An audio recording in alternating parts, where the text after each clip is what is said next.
Welcome back to the channel, everybody. So first, before we get into these articles here, we have a lot of good, powerful news to get through today. I want to give a few shout outs. Okay. So big shout out to Pay Me an XRP, Love Life 22, Angel Hendricks, Asti, Bo Rabbit. All right. Keith, Lil Scooby Network, Corey H. And of course, we cannot forget one of our greatest subscribers here, Akuma. All right. So now let's get to this news here. There's so much going on. This is from zcrypto.com. Let's begin right here. And the article is titled Ripple Positioned for Positive Outcome in SEC Lawsuit. We've been talking about this for a long time. The people don't take it when it comes from us. But, you know, when you have authorities like these news media websites and you may have some CEOs come out and say it, then the people take it serious. But let's read this little tidbit here. Let's scroll down. It says the Ripple versus SEC lawsuit has kept many on edge as a verdict is still yet to be passed. Although Ripple CEO Brad Garlinghouse is confident that a verdict will be passed in the first half of 2023. I hope people are ready. If we get a positive outcome from this, it's party time. It's time to play. It's going to get insane in a good way. I can't wait. I'm hoping for it. Of course, this could always go to the Supreme Court as well. But if it goes there, then we're definitely in the driver's seat because the SEC has lost 4 out of 5 cases in the Supreme Court if it goes there. So either way, I mean, it's looking really, really good right now. Let's continue on here. It says, CEO Brad Garlinghouse is confident that a verdict will be passed in the first half of 2023 and that Ripple will be favored. Many are still questioning the possibilities. However, attorney John Deaton, the founder of and host of Crypto Law, also a well-known Ripple proponent, is certain that Ripple will win its case against the SEC in the Supreme Court. So there you go. There you have it again. We've been reading a bevy of articles about how the SEC has been losing cases when it comes to the Supreme Court. This is very, very good in my humble opinion. Keep pushing, Ripple. Keep fighting to the very end. We're with you. It says, in a recent tweet, Stuart Alderati, the chief legal officer at Ripple, observed that the SEC has not been so lucky in the past with previous lawsuits. Stuart Alderati noted that out of 5 cases, the SEC had lost 4 in the Supreme Court. So there you have it. So they're iterating what we read in other articles before. From other sources, of course. Now, this is coming directly from Stuart Alderati himself. This is major, major. Here's a quote. I have no doubt Ripple will win. And so he's adding more because we heard that before. He's adding a little bit more onto this. It says, and the current Supreme Court will shut down the SEC's gross overreach. It's almost time to play, ladies and gentlemen. I'm ready. I don't know about you. It says, in addition, the attorney acknowledged some judges whose actions in court have favored Ripple's case against the SEC in the past. Deaton expects Judge Annalisa Torres, the United States District Judge of the United States District Court for the Southern District of New York, to deny the SEC's motion. All right. So now, let's move on to another article here. How's everybody feeling out there? You feeling good? You doing well? You conquering the week? You staying healthy? You staying safe? Right? Okay. All right. Let's move forward here. So I wanted to cover this here because we have so many ties with these credit card companies. I mean, look, Ripple has ties with Mastercard and Stellar has ties with Visa. I think also Ripple has some ties with Visa also, but I know Hedera for a fact has deep ties with Visa because of the FIS integration. FIS has an integration with Visa. Remember that. So always keep that in mind also. Where all the bank coins are doing a wonderful job. Here's the article, okay? It's from CoinDesk.com and it's titled Latin American Crypto Exchange Bitso and Mastercard launched debit card in Mexico. I keep telling people don't want to hear it. They don't want to hear that Latin America is exploding, doing a great job. They don't want to hear that Mexico is surging forward and doing a great job. Businesses are going there, that people are moving there en masse, by the way, en masse, you know, which is driving prices up. So here's 2 things at once. So you have people from like the United States and Europe moving to Mexico en masse. That's number one. And number two, you have like a lot of Mexicans are already they're doing very well. I told you this before. They're doing well for themselves. Some people are moving back to Mexico. They're originally from Mexico. They're moving back there because they did a great job, right? And some people were in Mexico building businesses and working hard, and now they're moving up in life, right? So all of that together is really driving a lot of things up in Mexico. Mexico is going to take off. But anyway, all of Latin America is positioning itself to move forward, technologically speaking, as far as controlling resources. And I mean, Latin America and Africa stand to make huge gains in this the next 10, 15 years. So this is why they're having this. There's so many businesses trying to get in here and set up. Let's read this little tidbit, and I'm going to show you the connections. XRP is in the game. They have skin in the game here now. I mean, heavily. Don't get me wrong. We had some skin in the game outright because we tried to set up the payroll in Mexico before, right? So we tried to do the payroll. We had a few other offerings that were built on XRPL in Mexico as well. But this is a much more powerful thing here. So it says here, Latin American crypto exchange, Bitso and Mastercard launched debit card in Mexico. Let's scroll down here, read this little tidbit. Bitso, a leading Latin American crypto exchange, launched a debit card in Mexico in partnership with Mastercard, the company said Thursday. The exchange launched a progressive rollout for over 100,000 users. 100,000.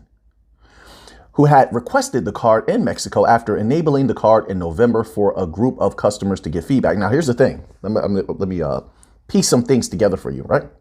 Okay, so now keep in mind, MasterCard has been saying how they're going to take a step back from crypto, although you see this happening, right? Now, let's just dip our minds into a little bit of the connections that Ripple has with MasterCard. Now, June 30th, 2021, there was this article posted on CoinDesk. Really, a myriad of articles came out. See, I'm diversifying my words for, who was that told me I need a thesaurus because I keep using myriad? I used bevy already. Now I'm using myriad once. Oh, all right. So there's a little diversity in words for you. Ripple hires MasterCard's Cindy Young. Ripple, the digital currency issuer behind the XRP token, has hired MasterCard's executive, Cindy Young. I don't have to go much further than that, right? Let's move on here. I'm going to show you another connection. We're in deep with MasterCard. MasterCard loves XRP. Let's read this a little bit here. So then MasterCard also, to show you how much, a little bit more of how much they love XRP, MasterCard teams up with a Ripple partner, Lulu, in where? The United Arab Emirates. So now they don't just have certain connections with Ripple outright, but just because they're hiring executives. I'm just giving you two examples, just two. There's more. There's more, but you got to do your own research on that. I'm just going to give you these two.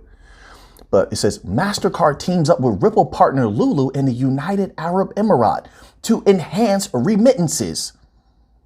How much was it? How much was it that they said that was on the table? We covered this about 2 or 3 videos ago. We read the article. How much in trillions? Was it $270 trillion? Something like that? Massive amount of trillions.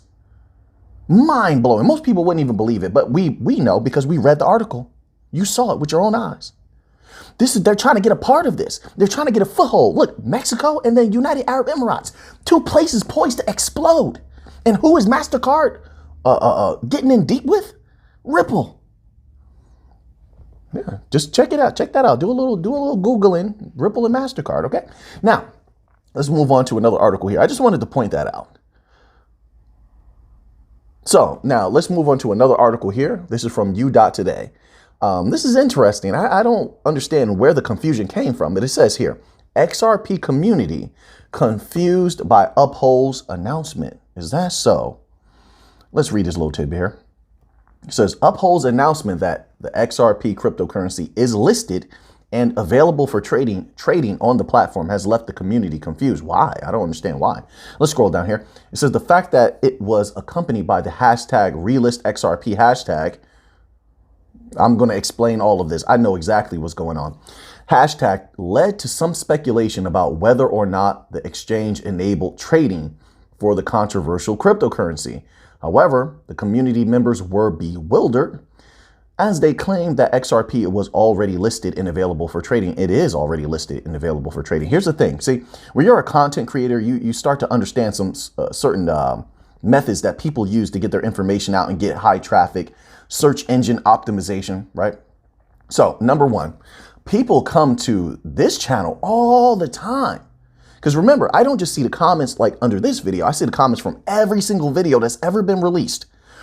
And they're constantly asking, where do I buy XRP? All the time. They don't know. I mean, I don't know why else they would be asking. Maybe they're trolling, but they ask by the hundreds, where do I buy XRP? They don't seem to know. So Uphold, I'm assuming if they're asking myself that they're asking Uphold that also. Or Uphold is at least seeing tweets about that, right? So Uphold is probably going to make a post to say, hey, you can buy XRP here.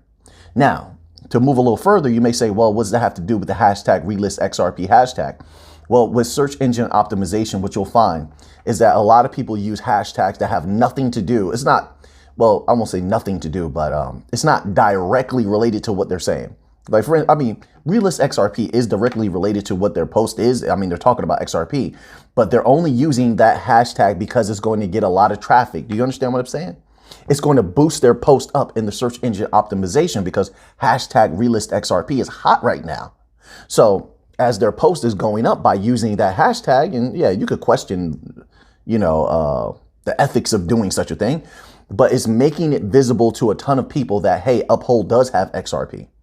So that's what that's all about, in my humble opinion. They're just using that mechanism, that hashtag, to boost themselves in the SEO, in order to bring light to the fact that they do have XRP. That's it. So I think that's what that was all about. I see it all the time. Like sometimes YouTube will have problems and I go search hashtag YouTube down to see if anybody else is having YouTube problems. This happens often. YouTube has many problems if you're an uploader of videos. At least is what my experience has been. I go search hashtag YouTube down. Everybody is using hashtag YouTube down. They could be doing a skit. They could be eating some cookies on as a meme video, and still they'll use hashtag YouTube down because they know it's going to boost them in the search engine optimization, right? Maybe that's unethical. That's up to people to decide, but this is what a lot of people do. So now let's move on here. All right. So now we have a little bit of Algorand news. Algorand's always making big moves, always doing great things. They said they were going to make their team even stronger, which I found hard to believe, but they're proving me wrong, and they're proving themselves to be correct, and I'm happy about that. So it's from CoinDesk.com, and it's titled, Blockchain Protocol Algorand hires its first CFO. The new finance chief has several years of crypto and TradFi experience, all right? So let's read this little tidbit here. It says Layer 1 blockchain protocol Algorand hired Matthew Commons as its first chief financial officer as it looks to expand its growth strategies and capital management. One of the first priorities, this is a quote, my first priorities will be to help identify strategic growth areas with the leadership team and then ensure we have the right financial plans in place to go after them, unquote, Commons said in a statement. Commons, who is a chartered financial analyst, CFA, and holds an MBA from Harvard Business School, previously was president at Commons Partners LLC, an executive advisory firm that included clients both in the cryptocurrency and technology industry, according to the statement. Prior to that, he was the CEO, chairman, and co-founder of Cambridge Blockchain, which built blockchain products for traditional finance, TradFi firms. Scroll down here. Quote, Commons, understands blockchain technology, has been a successful entrepreneur and CEO within our industry, managed high-performing teams, led strategic planning and corresponding capital raises, executed activities, and worked extensively with the investment community, said W. Sean Ford, interim CEO of Algorand. The former chief operating officer of Algorand, Ford, was elevated to CEO, role last year after previous CEO G. Stephen Kokinos left to pursue other interests, right? And he's doing very well at that. So I'm going to leave the rest of the article there in case you want to read the rest. Once again, it's on CoinDesk.com. Algorand continues to power forward. They continue to dominate. I see what they're doing here. It's about to be a fun, I think, next year or two. Algorand is going to really be dominating. I think they see that they are the most balanced blockchain. No one can get around that. They have the absolute best advertising. Gaming is thriving. We read I think we may have covered the ALGO Gaming Guild posts that they make like almost every week. Last video. Music is going well. Domination there. We're waiting on word from India, from that one medical offering that is pushing Algorand everywhere to utilize them for different things, payroll in the medical industry, traceability, etc. So I'm waiting to hear word from them, a little bit of updates. That's going to take a little bit of time, but they're dominating in the medical industry. I mean, in every possible way, Algorand is proving itself to be a dominant and successful force. So now let's move on here to another little bit of information here. So this one here is from the Algorand Foundation, and it goes as such. It says, the hashtag Web3 team is taking a step forward in building a more engaged and transparent relationship with the NFT community, and the NFT Council voting process is just the start of it. That's interesting because I always felt like Algorand has the absolute best relationship with their community overall, not just NFT, but overall community. I mean, they really listen to, what the people have to say, what the people want to do. You have the governance. They're doing a great job, in my opinion. But so to go a step further and have even more transparency, that's very interesting. And this is why a lot of people are happy being a part of the Algorand ecosystem. But let's scroll down here. And this is another reason why Algorand is going to continue to win, just my humble opinion. So it says here, our aim is to involve the community in some decision-making processes through an on-chain voting system, as @Joan ASCL shared here. It says, we are pleased to share that @MakerXAU is our project partner. They have a great track record of delivering high-quality results. We value community participation for the success and growth of projects and our NFT ecosystem. MakerX is developing an open source NFT voting tool for everyone interested in creating a more transparent voting process. It will benefit the NFT community and be used in other applications and verticals. I was about to say that. This seems like, an initial offering, so to speak, that is going to have bigger implications. You get where I'm going? There's been a lot of discussion about voting and having voting take place on the blockchains, on the DLTs, right? We know there's been a lot of different things going on in the United States. So this could be interesting in the future. We'll see how far they go with this. If it's going to be limited or if they're going to keep this obtuse. I hope they keep it obtuse, and this could be a powerful thing that they're doing, right? So it seems like they're just testing it out for now. But let's move forward here. It says, finally, we are proud to share that this voting tool will be one of the first use cases of hashtag ALGO Kit, and will also be integrated by our XGovs team. ALGO Kit is going to revolutionize the way hashtag devs build on Algorand. @John Allen Woods shared the vision and even dropped some alpha about when it is launching. Let's scroll down here. Then it continues on. We believe that the NFT community is an integral part of the Algorand ecosystem, and we look forward to working with them to build a more engaging and transparent ecosystem. Stay tuned for more updates on this exciting development. Hashtag on-chain voting. Yeah, so it seems to me there may be heavier implications. Algorand already has voting, governance voting and such, right? So then this, and I mean, we'll see. We will see, especially as, look, if we get regulatory clarity and the bank coins are going to just go on a rampage of dominance, and they are, because the small businesses love them. We've read article after article with small businesses proclaiming such. I don't think it's far-fetched that because the states also love some of the bank coins, like the states love Algorand apparently, and Stellar as well. I don't think it's beyond us to postulate that some of them may have voting on the blockchain, immutable, right? Traceable, you know who's what. And then you have this idea that we discussed in one of the prior videos where they're trying to do this like identity thing on blockchain. Think about that and all that together. So they have this identity, mechanism they want to deploy on the different blockchains, right? So people can have a lot of their sensitive information, so to speak, accessible to different companies and such like that, sort of like the banks and the government and such like that, right? You have that. I'm sorry, and I may not have phrased that correctly. I may not have put that so eloquently, but then you have this voting mechanism. Can you see where that might go in the future? Especially as heavy political seasons are coming up. And I'm just saying, once regulatory clarity is deployed, we'll see, everyone. We will see.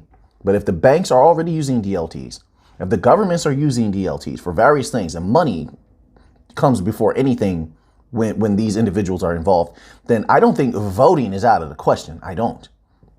Let's move on here. Okay, we have a few more articles.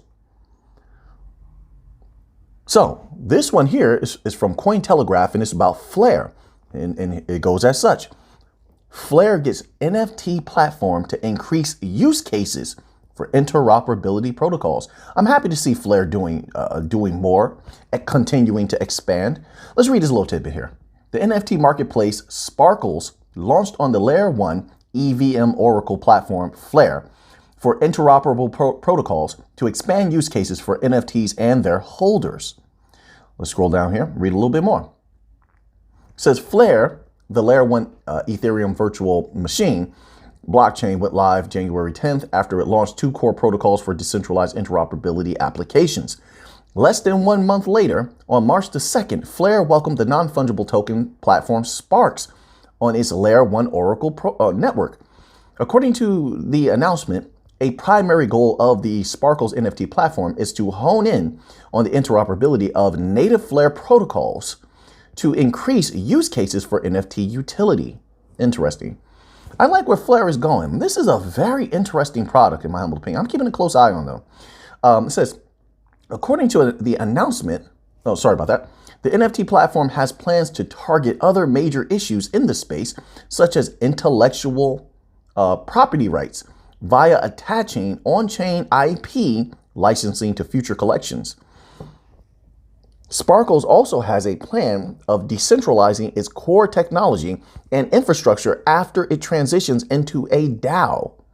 Since its launch on Songbird, the canary network for Flare, in January 2022, Sparkles has handled 90% of NFT sales. Is that so? Wow. Which accounts for $3.5 million in sales. Obviously, that's going to increase exponentially over time. NFTs have not seen their prime as of yet. Everything looked good when NFTs first became hot. So that just gives you an indicator where they may go in the future as they have grown even more streamlined, much more powerful, and the use cases are only becoming much more potent. So now let's continue on here. It says it currently hosts over 3,200 collections. Additionally, in 2021, Sparkles joined the Crypto Climate Accord with a pledge to become net zero by 2023. The platform reports to have achieved an environmentally positive status via carbon credits, which have retired on-chain via the Toucan Bridge. So they're making sure that nothing can stand in their way. This is going to be interesting, and I'll just continue to keep my eye on it. So now let's move on here to another article. All right. Appreciate every single one of you being here. Thank you so much. Now I want to cover this here. Just also from Cointelegraph. We're just going to read this little tidbit here. And it's titled, Proposed South Dakota Amendment to UCC would prohibit cryptocurrencies, but not CBDC. I don't understand these people. Let's read this little tidbit here. Because the rest of the world is going to adopt. They're already doing it. They're rolling out regulations. You can see trickles of mass adoption. It's like some of these individuals want the United States to fall behind. Let's read this little tidbit here. The bill, authored by a redacted state legislator, would prevent the use of cryptocurrency as a medium of exchange starting July 1st, 2024. That's not going to happen. No, we're going to stop that. That's not going to make it too far, in my humble opinion. It's just not. And so it says here, legislation has been introduced in the American state of South Dakota to amend the Uniform Commercial Code to limit the definition of money to exclude cryptocurrencies. That's not going to happen. The government is already in deep with us. See, this is how I know a lot of these people, they're not doing their due diligence. They're not doing the research to understand like who we're working with. So if this were to pass, then there would necessarily, I believe, be a limitation across the board. Would it not? Yes, it would, I think, reasonably speaking. Of course, there are very unreasonable things that happen in the United States, but let's go with a reasonable thought process. The government's already using a blockchain. You do know that, right? Let's continue on here. So it says here, the 117-page amendment introduced into the State House of Representatives by redacted Mike Stevens. That's the individual's name, all right? So Mike Stevens. This is the enemy. This is one of the people that wants to go against us. This is one of the people that wants to apparently crush the people. The regular people are the ones who are benefiting the most from crypto. Mike Stevens. Interesting. We don't forget, sir. We don't forget. We'll revisit this when we're the new 1%. Don't worry, Mr. Stevens. We will revisit this. Says defines, quote, money as a medium of exchange that is currently authorized or adopted by a domestic or foreign government. Well, they're already using blockchain. So I don't understand. See, yeah, he didn't do his research. It's okay. It's all right. It says the term includes a monetary unit of account established by an intergovernmental organization or by agreement between two or more countries. Is that so? So you are going to change the definition of money. The self-aggrandizement and the arrogance is just outstanding at this point. You think you're important enough to change the definition for everyone. You don't have people you represent. What do your representatives feel about this? See, and that's a problem. See, people need to start voting a lot of individuals out of there, getting them out of there. If you're not doing something that's beneficial for the people, get them out of there. And the people need to start having a list of who is running things in their state and asking themselves, okay, what are they doing? Right near their name, it should say what they're actively doing. If they're not actively doing something, man, vote those people out of there. Get them out of here. They're not serving your interests, and they're supposed to serve your interests. That's literally their job. But here you have an entity that's supposed to serve the people's interests, and yet he's making sure the people can't become not only as rich as this individual. He shouldn't really be rich. Politicians shouldn't be rich, but that tells you a lot about the United States, right? But the people should be as rich or richer than the people who are serving them. Simple as that. They're there to help you, to boost you up. Anyway, it says the South Dakota bill contrasts with the CBDC Anti-Surveillance State Act recently introduced into the U.S. House of Representatives by Minnesota redacted Tom Emmer, who was considered a proponent of cryptocurrencies. Yeah, so you see there's two sides going to battle, of course, you know. There's no way to tell if they're two sides of the same coin or not, but it doesn't really matter to us. We just need the positive to be there. We will bring it home. We will bring this victory home. Trust me on this. The UCC introduced the concept of, quote, controllable electronic records and amendments approved in July meant to regulate digital assets at the state level. The new articles of the UCC also treat cryptocurrencies and CBDC separately. The United States does not have a CBDC, although a digital dollar, which Ripple is assisting with, which also I believe Hedera is also assisting with, you know, at least the conceptualization of such, says is the subject of research within the U.S. government and other groups, such as the Digital Dollar Project. Juliet Moringiello, a member of the U.S. Uniform Law Commission and American Law Institute Joint Committee that finalized the changes to the UCC, told Cointelegraph, good job, Cointelegraph. You reached out. Good job. I respect that. As an individual who's reached out to many entities, the BIS, the Boston Fed, the ECB, I mean, we've reached out to so many entities on this channel. I respect that. Not a lot of people want to go that far. I like you, Cointelegraph. Let's continue on here. It says, told Cointelegraph before its completion that changes to the UCC, quote, create giant choice of law problems. So, exactly. And if any company or person with crypto ends up in bankruptcy, a bankruptcy court, wouldn't know what law to apply. So, you know, listen, they can smack this down. This is not going to make it that far. The other states are going to have a say in this. It says here, it says, this must be stopped. This is from Andy Roth, a tweet from Andy Roth. This must be stopped. The good news is that we still have a chance to stop this in 49 other states exactly. Boom. So now let's move on to another article here. We're doing a good job today. Got a pretty good flow. Good flow going. All right, listen. We've been keeping up with, and a lot of the members in the members only section have requested that we try to keep up with which banks are trying to stop people from acquiring crypto or moving their money over to crypto exchanges. And here's an article about that exactly. It says UK banks intensify crypto limits on customers. This is from EthereumWorldNews.com. Let's scroll down here. And it says, according to a recent update by the Nationwide Building Society, so we need to look into them and see what they have on their website. They may have more documents with potent information, but let's continue. Crypto purchases through debit cards will be limited to 5,000 euro per day. My goodness, the banks are so arrogant to believe that you can tell us what to do with our money. 5,000 euro per day. That's the limit? What? The banking giant will not allow its customers to buy crypto. Allow? See, the arrogance. We make you. You don't make us. We make you. This is why I'm saying, everyone, I believe the people in the future, they're going to get tired of stuff like this, getting bossed around, and they will end up using the bank coins outright. Use a wallet on Ripple to move your currency, your currency back and forth, your USDC, your euro. I believe people will use the bank coin blockchains outright to avoid using banks, totalitarian banks who are seeking to control everything that you do. They should not have that power. They're simply there to provide a simple service. That's it. And they're stepping way beyond themselves. It says the banking giant will not allow its customers to buy crypto assets through credit cards. The world's largest crypto exchange, Binance, was specifically named in the advisory, which stated that any payments to the exchange will be declined. And they've been going after Binance hardcore. I don't believe anything that these people say at all. Every time they move their lips, lies are coming out. So yeah, I don't trust them at all. They can say anything about Binance to stain them. This is what they do. Who could verify that? Binance can only say, no, we're not doing this. But they've been going after, I've noticed that. Hardcore. Let's continue on here.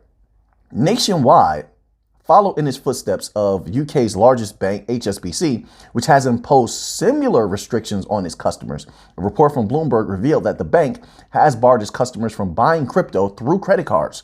These banks have joined the likes of Banco Santander and Lloyd's banking group. So there you have it. We got a few names on that list if you don't have them already. Banks limiting what you can do with crypto or in acquiring crypto. They want the people out. I'm telling you, when that bull run comes, we covered an article recently that said the next bull run is going to be the biggest explosion people have ever seen. I've been saying the same thing. I feel that way. Now, it doesn't mean that it's going to happen, but the potentiality is there. They don't want the people to be able to get in. How can you get in at that time if you can't even spend your money? You see the plan? They're making sure they limit what the people can do and what they can acquire as far as crypto before this giant wealth transfer occurs so that only their people can get in. Be careful. Check your banks. Be careful. Let's continue on here. It says the banks have cited warnings issued by the UK's Financial Conduct Authority as the reasons for their decisions. Right. There's always an excuse. Your excuses don't matter to us. The people should do what they want with their hard-earned money. The people went to work. The people built that video game to earn capital. The people worked hard and built that e-store. The people built their business from the ground up. They should do what they want with their capital. No one should be telling them what to do.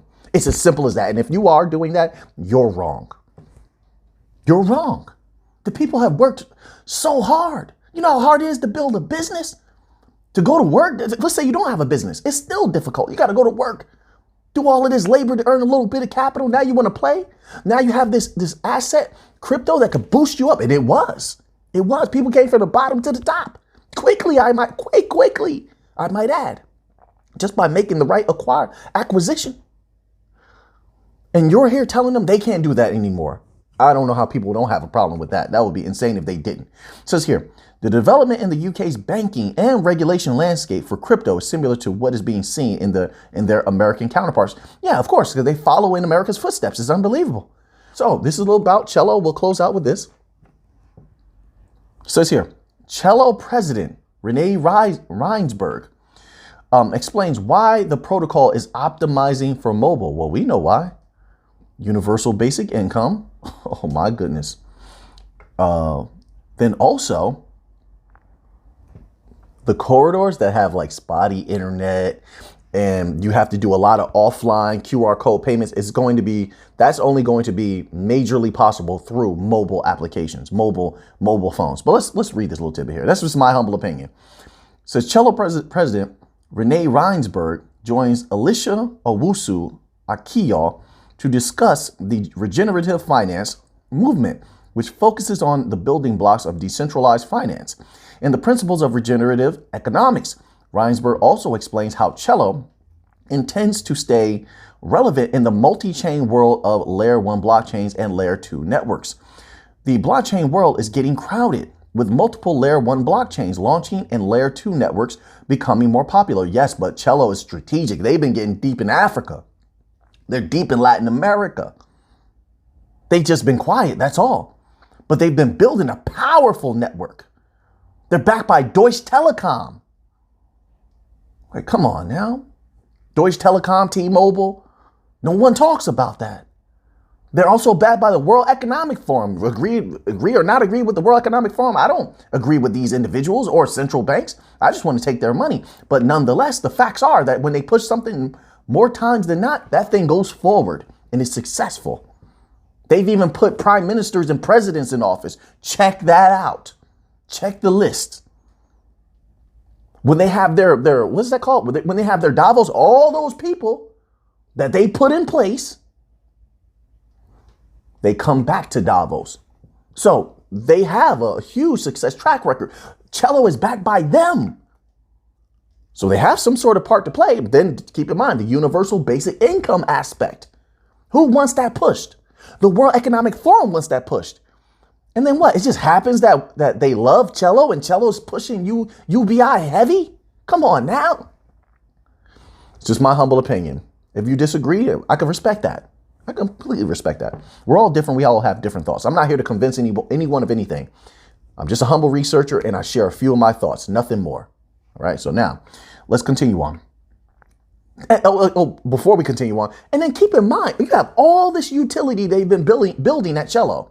And yet, when we first got into Celo, when it was I'm talking about super low, check those videos out.